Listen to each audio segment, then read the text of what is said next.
Hi friends, welcome on my YouTube channel Hub of Knowledge Mac. Friends, today I am going to teach you FMEA procedure. Yes friends, how to make FMEA procedure and easy steps of FMEA for making in Excel or Word. Friends, we continue this video till end. Friends, this is our training module template. These all trainings are provides with correlated topics. Friends, correlated topics means the technical topics that are not mentioned in template but must be teach along with main training topics as mentioned in template. We are teaching our participant theoretical as well as practical in Excel, PowerPoint, Word, etc. with perfect knowledge. Friends, job assurance is 100% after completion of the training course. If you need technical training, please contact on the number given in slide. For making procedure, first you have to formatize a format in Word or as well as in Excel.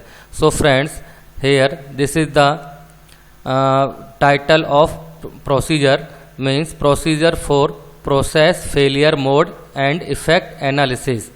This is the procedure for PFMEA. This is a mandatory clause number 8.3.2.1 in IATF. In right hand side, document reference QSP 13, here revision number, here page number 1 of 3, means this procedure is completed in 3 pages. Here you can put company logo.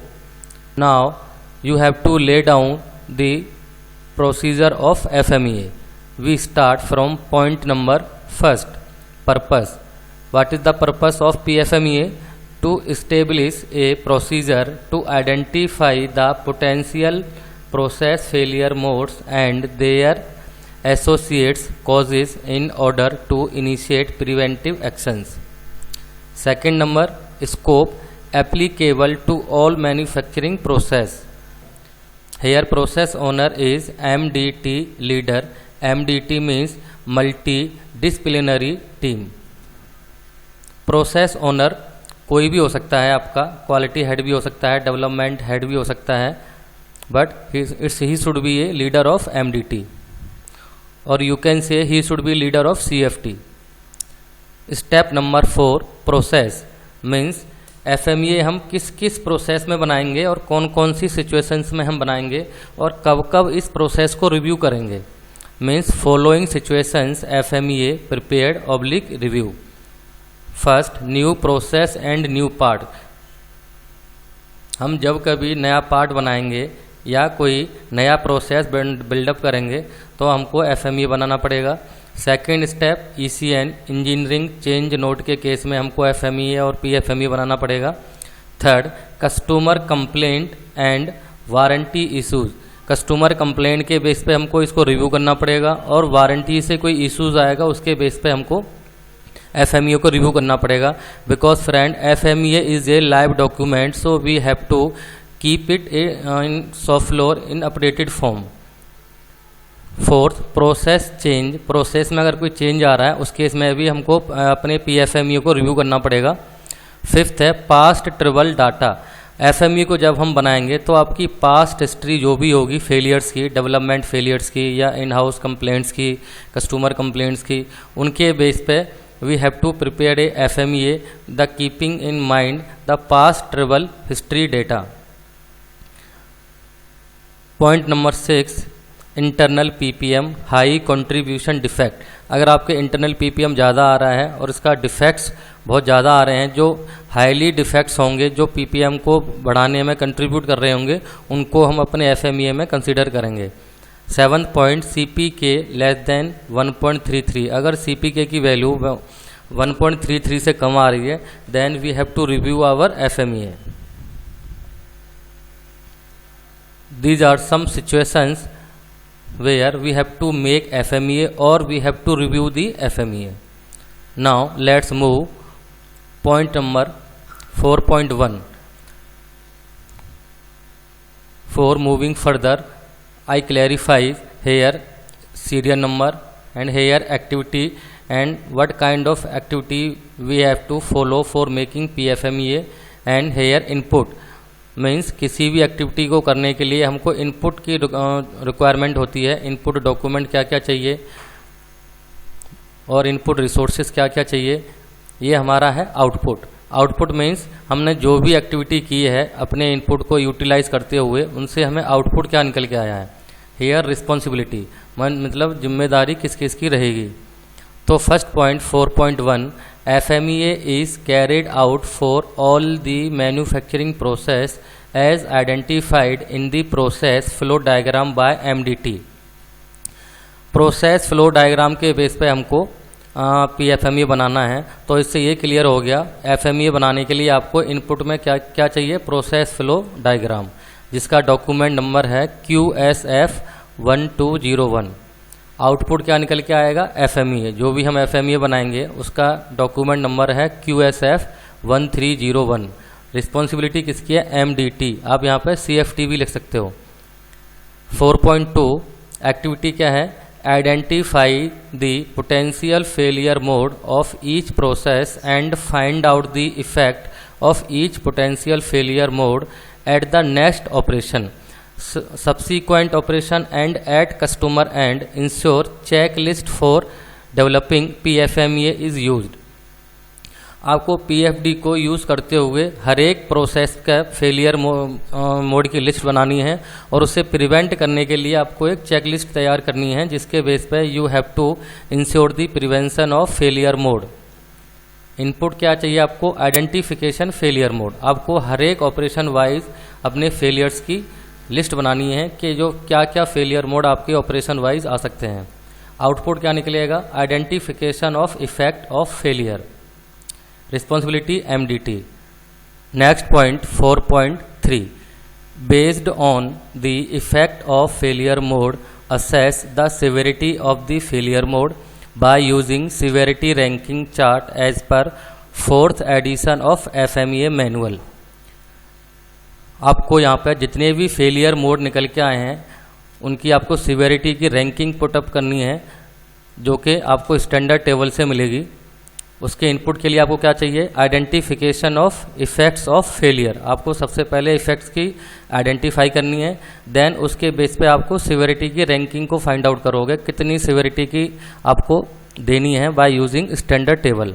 Output क्या है, ranking of severity. जो आप failure mode को severity की ranking देंगे वो उसका output निकल के आएगा। रिस्पॉन्सिबिलिटी रहेगी MDT।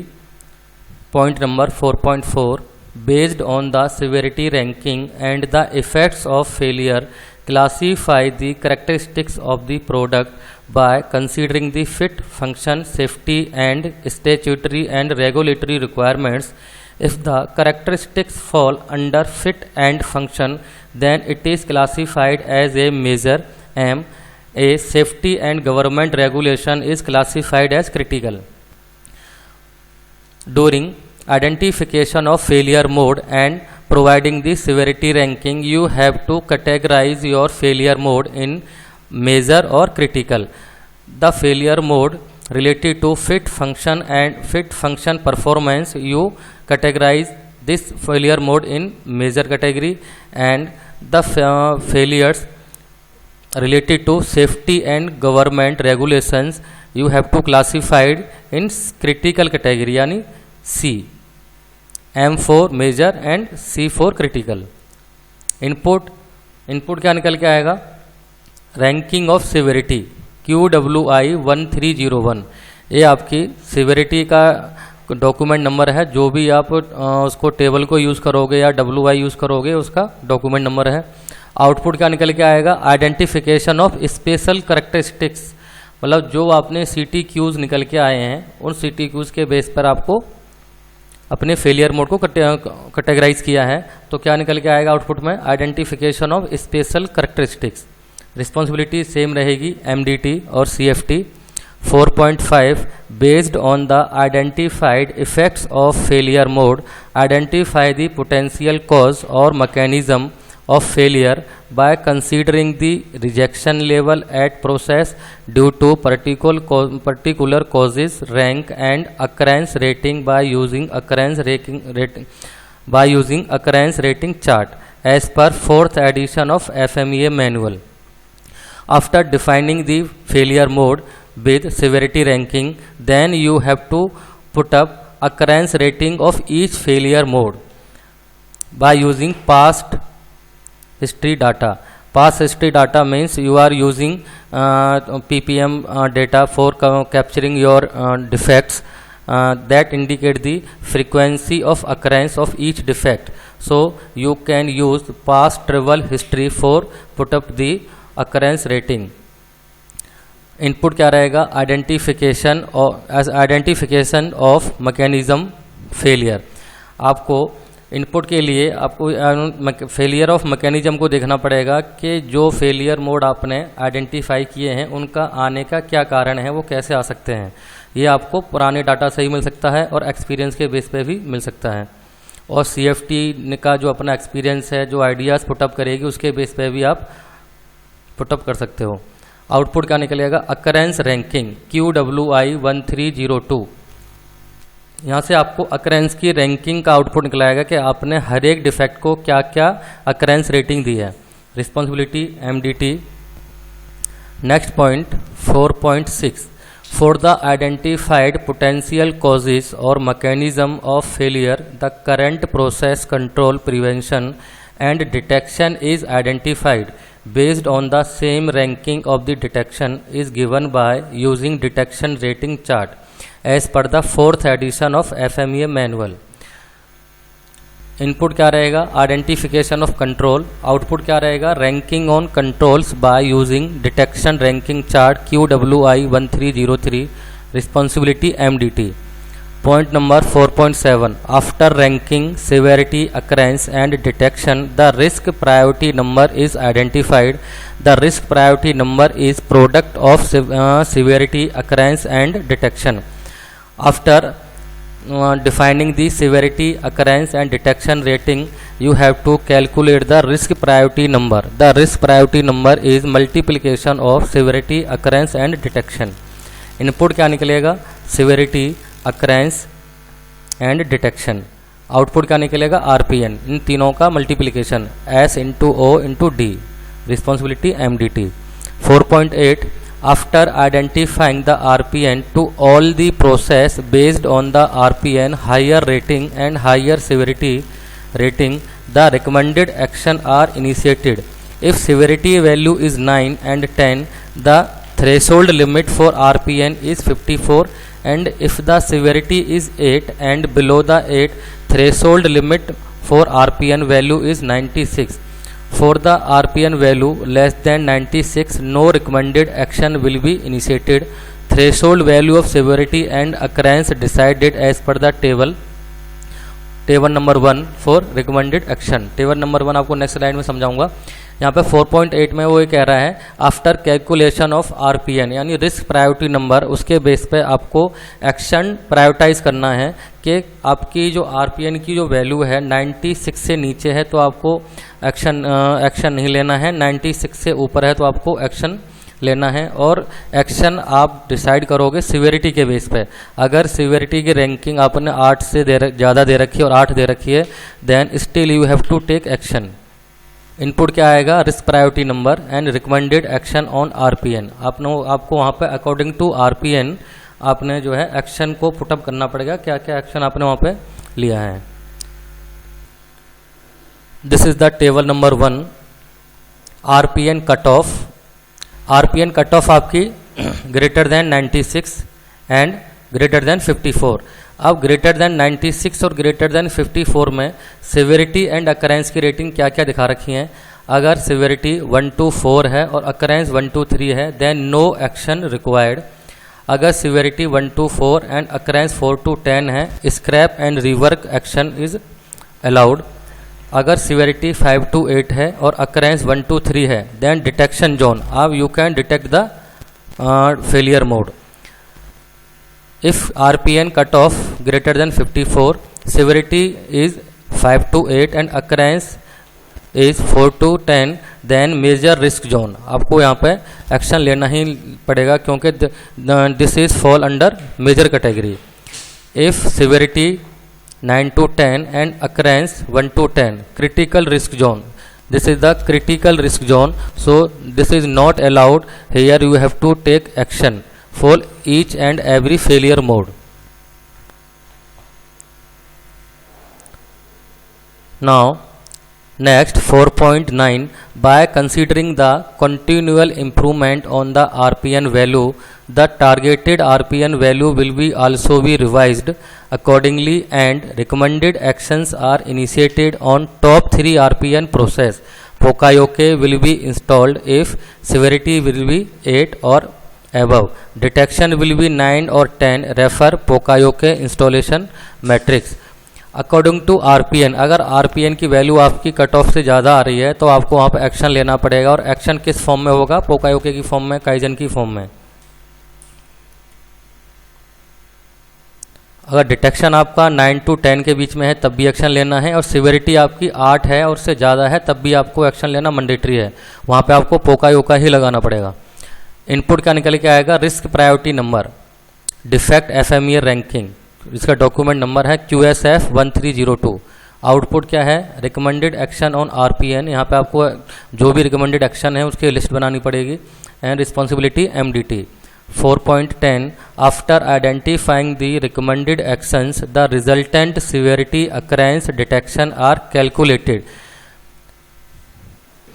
Once you implemented the identified actions according to failure modes, then you have to finally put up the severity, occurrence and detection and calculate estimated RPN, and finally RPN you have to calculate. Responsibility will be MDT.